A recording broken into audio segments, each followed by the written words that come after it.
Okay, fine. I'll admit I was wrong in my prediction about Indiana basketball this season. You are Locked On Hoosiers, your daily podcast on the Indiana Hoosiers. Part of the Locked On Podcast Network. Your team every day.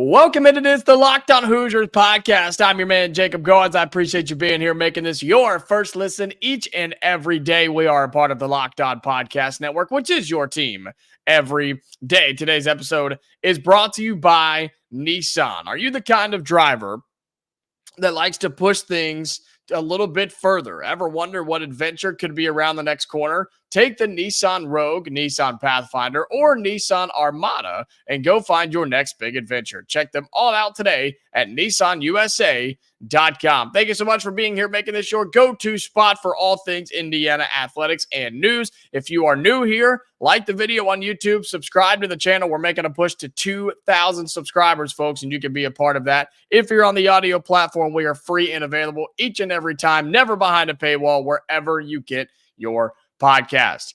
I got to admit, I was wrong in my preseason prediction about this Indiana team. I said that they would have more than 11 Big Ten wins, and I felt really good about that. I felt confident in that. I felt that this was something the team could do. I didn't think I was overstepping with that prediction, and this Hoosiers team fell just short of that, winning 10 games in the Big Ten, but also losing 10 games. I think there's a lot of, I think there's a handful of those games that could have gone either way, and we'll get into that here on the show today. We'll also get into the Liam McNeeley news. I know it's been a few days since that's happened, but I wanted to give you my thoughts on that and kind of where we stand as of right now after he not just decommitted, but pulled his letter of intent. That's not a great sign if you're Indiana. Plus, Curt Cignetti on the football side had some interesting things to say about why he took the job here. We'll have that for you today as well.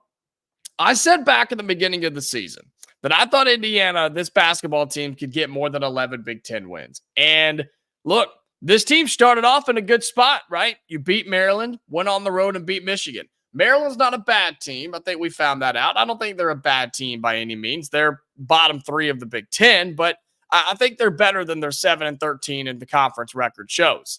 Then we went on the road and beat Michigan. And at the time, we're thinking, okay, that's pretty awesome. You beat Maryland. You just went on the road and beat a team in the Big Ten, and now you're about to go play Auburn in Atlanta. Well, we know how that went, but we also know that Michigan, which is so crazy, 3-17 in conference play. The worst team in the Big Ten by far. One of the worst teams in college basketball.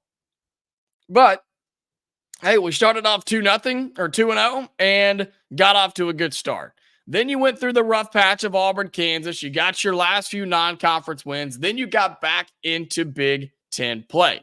And you started on the road at Nebraska, a game that, look, most of the time, you just shouldn't lose. You shouldn't lose, but Tominaga had your number. Tominaga was playing some of his best basketball early on this season. Nebraska ended up being third in the Big Ten at 12-8 overall, believe it or not. 22-9 on the season. That's a scary team that somebody's going to have to deal with in the tournament. So you lose that game, and it really wasn't close. So you're sitting at 2-1. You're thinking, okay, all right, we've got time. We're okay. We're fine. You come back home. You beat Ohio State. So now you've got your third win.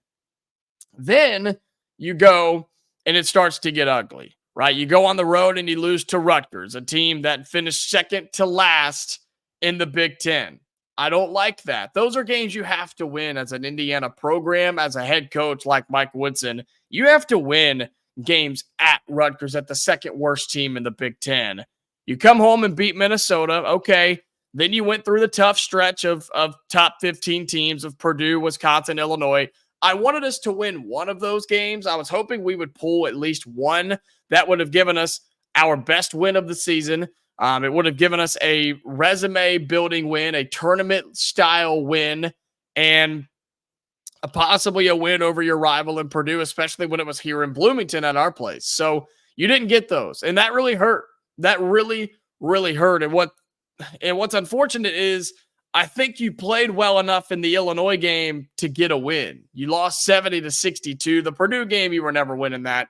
The Wisconsin game wasn't bad, but by the end of it, it was out of reach. The Illinois game, you had chances. You just didn't play well enough to do it. So you dropped 3 in a row there, beat Iowa. The loss at home to Penn State, I think, is where I lost, man. That's where they hurt me. Oh, that's where they hurt me, because we were on the path. We were going to be just fine, and then we lost at home to Penn State. You want to talk about another unacceptable loss? That's a bottom 4 team in the Big Ten at 9-11. A team that's playing on the first day of the Big Ten tournament. You let them walk into your house, into our assembly hall, and beat us on our home floor. It's unacceptable, man. It's those types of things that have been so frustrating this year with this team, because in that moment, in that lull, they were just playing bad basketball. Then we go on the road and beat Ohio State. Again, doesn't carry a ton of weight. That's a bottom to middle of the pack Big Ten team, but a win is a win on the road. You go on the road, you couldn't hang with Purdue. Then you lost 2 straight home games again. Defending home floor has been a serious problem for this team, man. You've got to defend your home floor, because winning on the road is hard as it is. Winning neutral site is hard as it is. You can't let teams come in here and beat you, and that's exactly what you did with Northwestern and Purdue back-to-back. Now, those are 2 of the top 4 teams in the conference, but those are opportunities. That's what that is with Northwestern and Nebraska, which are still 2 of the top 4 teams in the Big Ten. So those are still opportunities for you to get those big wins, those head-turning wins. It's like, oh, wow, Indiana did what? Oh, Indiana beat Northwestern. That's a big win. Indiana beat Nebraska. Oh, that's a big win.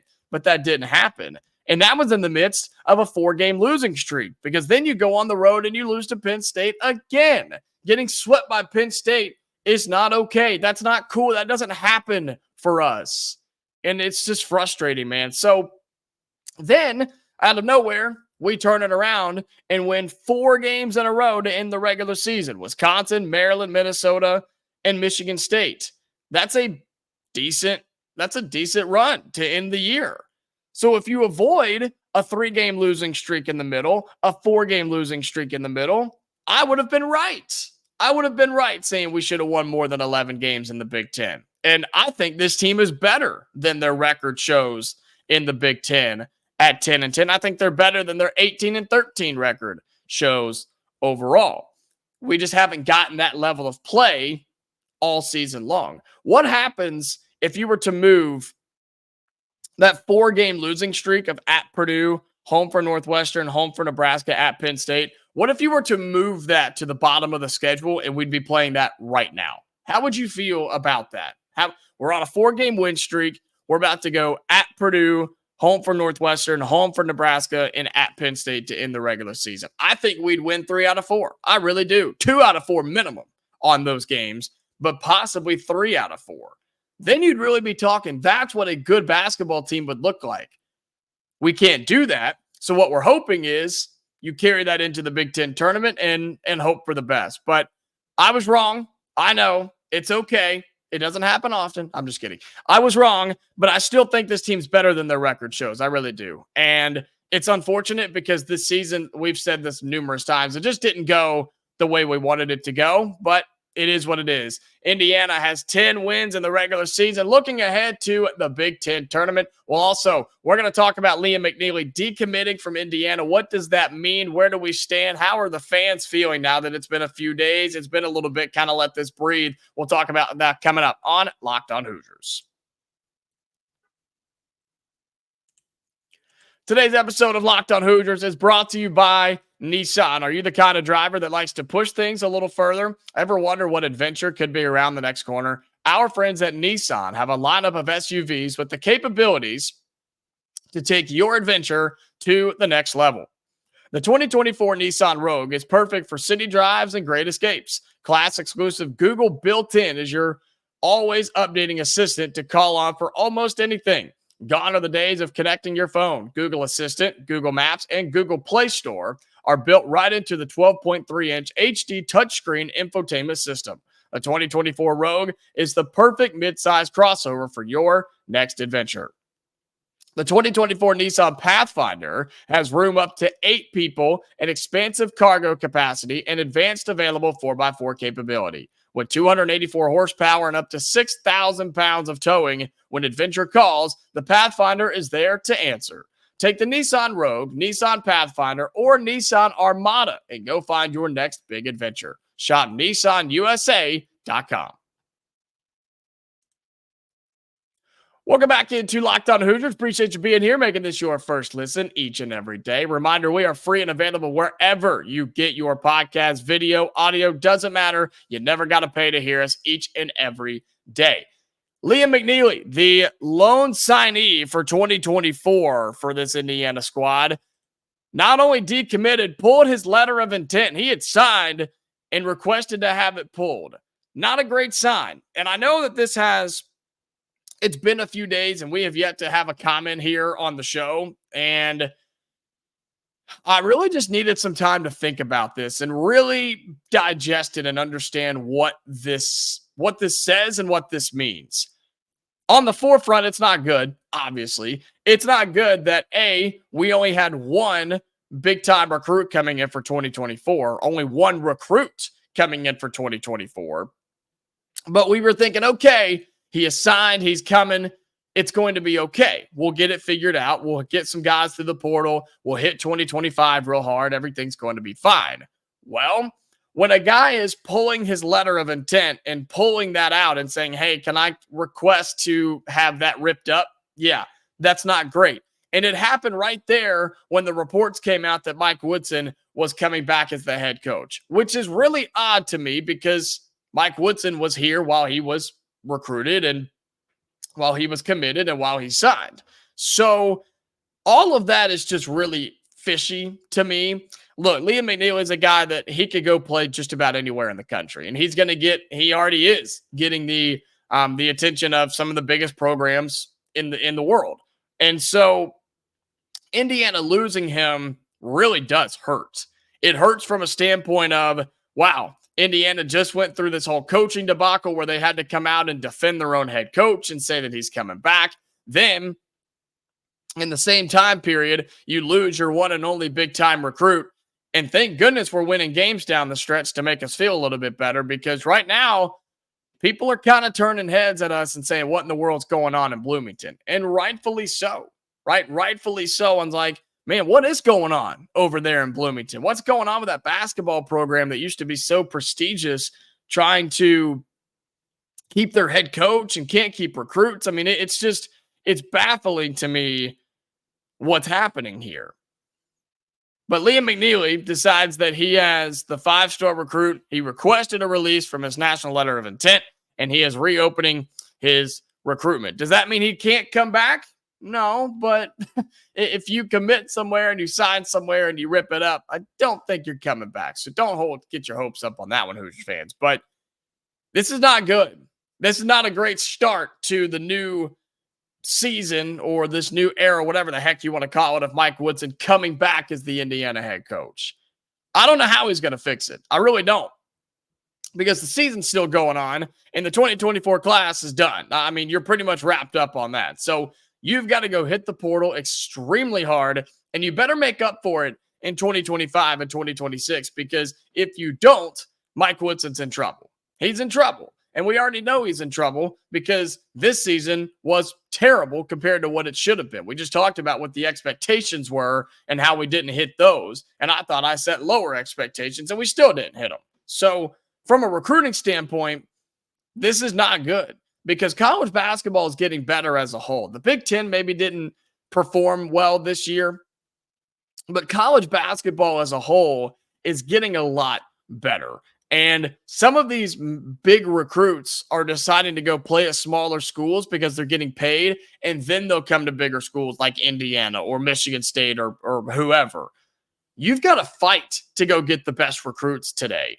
And I just don't know if Mike Woodson has that. What has he shown us that he's able to do that? I mean, he's brought guys in through the portal. Sure, Khalil Ware was a massive grab, but what has he shown us on the recruiting trail? I just don't know if he has it.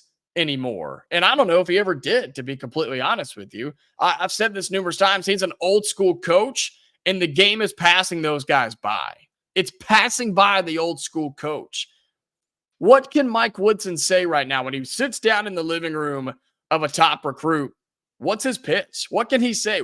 How can he sell us, Indiana, right now, besides selling the fans and the passion and the history and the venue and all that? Like, the program itself right now is not very attractive. It's not a high selling point to somebody that didn't grow up in the state of Indiana or somebody that doesn't really know a whole lot about Indiana basketball. It's tough to sell right now. And I don't think Mike Woodson's the salesman we need going door to door to try to bring guys in, because we didn't even know if he had a job 2 weeks ago. And then the fans started going crazy. Petitions were being signed, and the university had to come out and say, yeah, we're keeping him for another year. It's just a disaster, man. And believe it or not, you've got to have the best players to win games. And right now, Indiana has good players. We're hoping to keep most of them. Hopefully they don't transfer or go to the draft or whatever, but that's part of the process. You've got to have the best players to win games. And moving forward, we're not going to have that if we don't go find some guys and find them real soon. And 2025 and 2026 has some serious talent in it, like some serious talent, but you've got to go find it. You have to go find it, and you've got to get them here. You have to recruit. You got to pay them, because that's the whole new era of the sport and college athletics too, where, yeah, you want the big guys, you got to pay them. You even got to pay the guys that are still on your roster. You're going to have to pay Khalil Ware to keep him here. Sorry. Like that's just how that goes. And I don't know if Indiana's ready to do that. I just don't know if they're ready to do that. And again, I just don't know what Woodson has to offer when it comes to recruiting. I know we put a couple of guys in the NBA, sure. Was that him, or was that just two guys that played well that he happened to be the head coach for? You tell me. He's got to find a recruiting pitch, man. He's got to find something. Winning these games near the end, that's a help for sure. You can at least sell the future a little bit better. If you're starting to win games, if you make a run in this Big Ten tournament, you can say, look what we did down the stretch, down the end of the year in 2023, 2024. We're building for something better. We're building, and you can be a part of it. We don't have much coming in. You can be the guy coming in, right? You can sell all those things if you do it the right way. But I'm worried here. I'm very, very worried. I know you are as well. And losing your only recruit, one of the top recruits in 2024, ripping up his letter of intent, that's not a good sign. And Woodson's got to make up for it, and make up for it fast. Coming up in the final segment on Locked On Hoosiers, we'll take a look on the football side of things. New head coach Curt Cignetti had a few comments about him taking the job, what he intends to do here as spring practice is getting closer, and the spring will roll on. We'll talk about that coming up in the final segment on Locked On Hoosiers. Today's episode of Locked On Hoosiers is brought to you by FanDuel. Say goodbye to busted brackets, because FanDuel lets you bet on every game of the tournament. Whether you're betting on a big upset or a 1 seed, it's time to go dancing on America's #1 sportsbook. Crazy that we're already here at the tournament, right? I mean, it's the middle of March, man. Selection Sunday, less than a week away. Right now, new customers get $200 in bonus bets if your first bet of $5 wins. That's right. That's $200 to use on point spreads, money lines, upsets, 1 seeds, whatever. You can even pick who's going to win it all. Just visit FanDuel.com/lockedon and bet on college hoops until they cut down the nets. That's FanDuel.com/lockedon. $200 in bonus bets if your first $5 bet wins. Visit FanDuel.com/lockedon.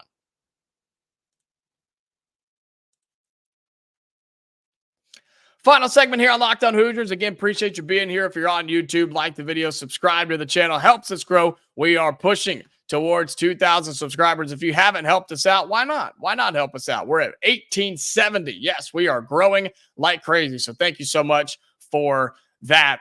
Let's take a look on football for a second, because Curt Cignetti sat down with Peaks.com. That's a 247 site for Indiana, and had a few really good quotes about what he's wanting to do here in Bloomington.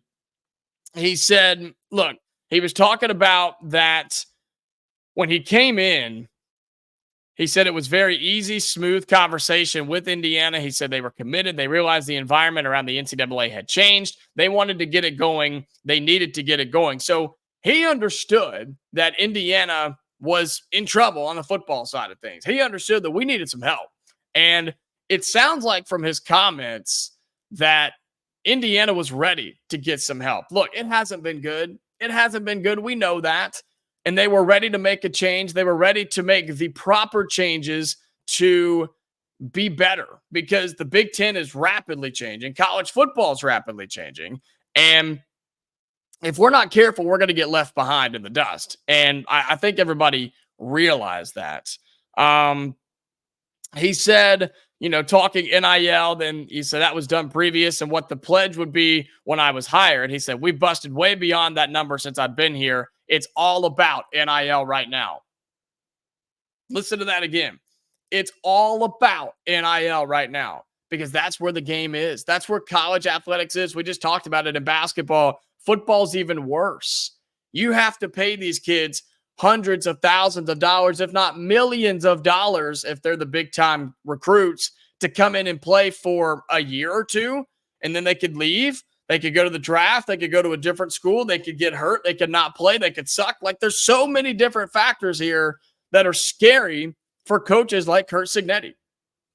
And especially for an Indiana program that just didn't have the NIL funding for football. But he said here, look, we've busted way beyond that number since I've been here. The expectation has grown. The realization has grown from Indiana fans, Indiana boosters, those around the program. It's like, look, you want to be good at football, you're going to have to pay for it. And that's just whether you like it or not, whether you agree with it or not. I don't, but that's where we stand. We want to be good. We got to pay for it. You've got to play the game.